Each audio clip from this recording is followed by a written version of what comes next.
Hi everyone, my name is David Hudman, and today is Monday, July 22nd, 2013. This video is mainly about parallels between U.S. foreign aid to other nations and biblical stories, specifically in the Old Testament. And some of the parallels between this and the conclusions that I reach may actually be surprising to most of the viewers. Let's just start off. In 2012, the top 10 recipients of U.S. foreign aid received $13 billion, roughly. This is according to the Huffington Post.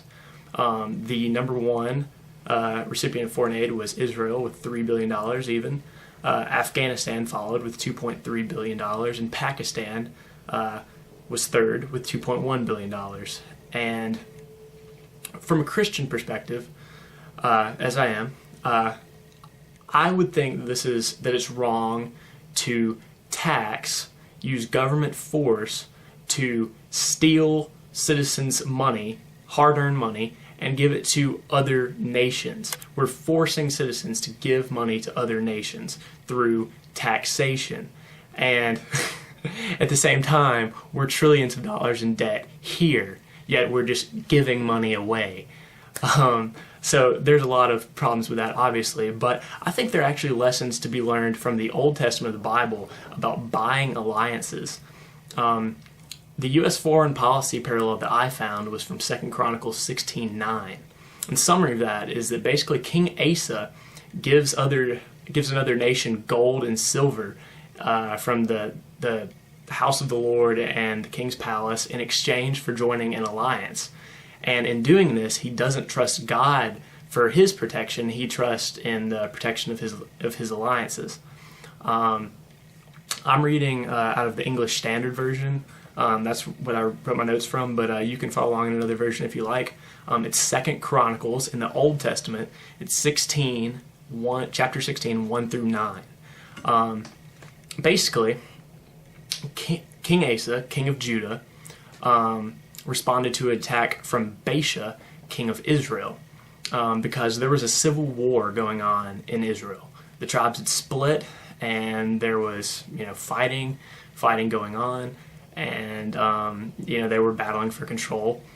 And basically, King Asa was when he was responding to that attack from the other tribes of Israel, he took gold and silver from the house of the Lord and the king's house and gave them to the king of Syria. In some translations, it may say Aram, but it says that he was reigning in Damascus, which is in modern-day Syria. Asa was victorious as a result of this alliance that he had with the king of Syria.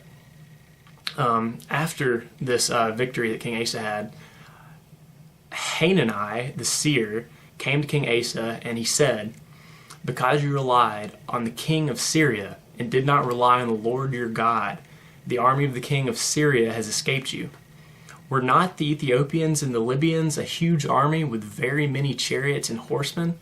Yet because you relied on the Lord, he gave them into your hand. For the eyes of the Lord run to and fro throughout the whole earth, to give strong support to those whose heart is blameless toward him.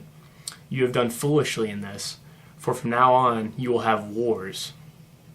And basically saying, Asa, why didn't you trust God? He gave you victory in all of these other battles. And now you go and you take gold and silver from the temple and you give it to another nation so that he can protect you. It's like you've got the Almighty God on your side and you're trusting in this other nation.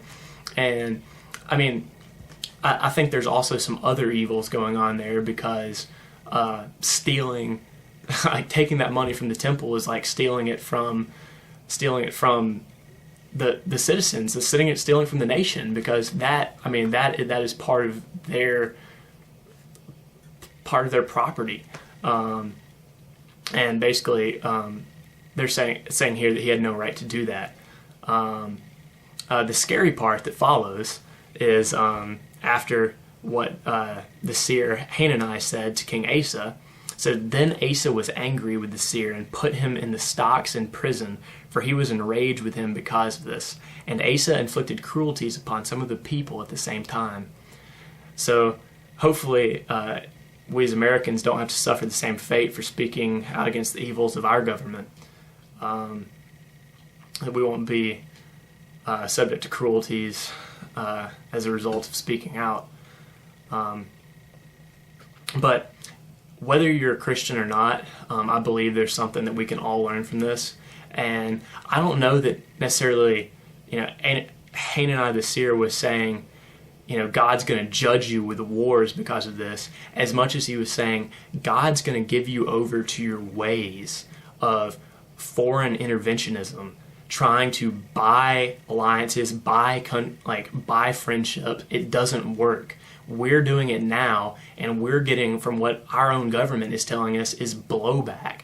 There's consequences. People that we have paid to be our allies have turned around and fought against us. And I think the principles are clear in the Bible, and I'm really thankful that I found this recently, because I always knew that there was some evil to it, but I didn't know that it was just right there in the Bible, like almost to me almost as clear as day. So anyway, I thank you guys for watching. If you've got any comments, feel free to comment below or subscribe to my channel. So far I have 1 subscriber. Thank you for that. If there's any corrections you'd like to make to any of the content I've uploaded, feel free to comment below and I will upload a correction. Thanks so much for watching.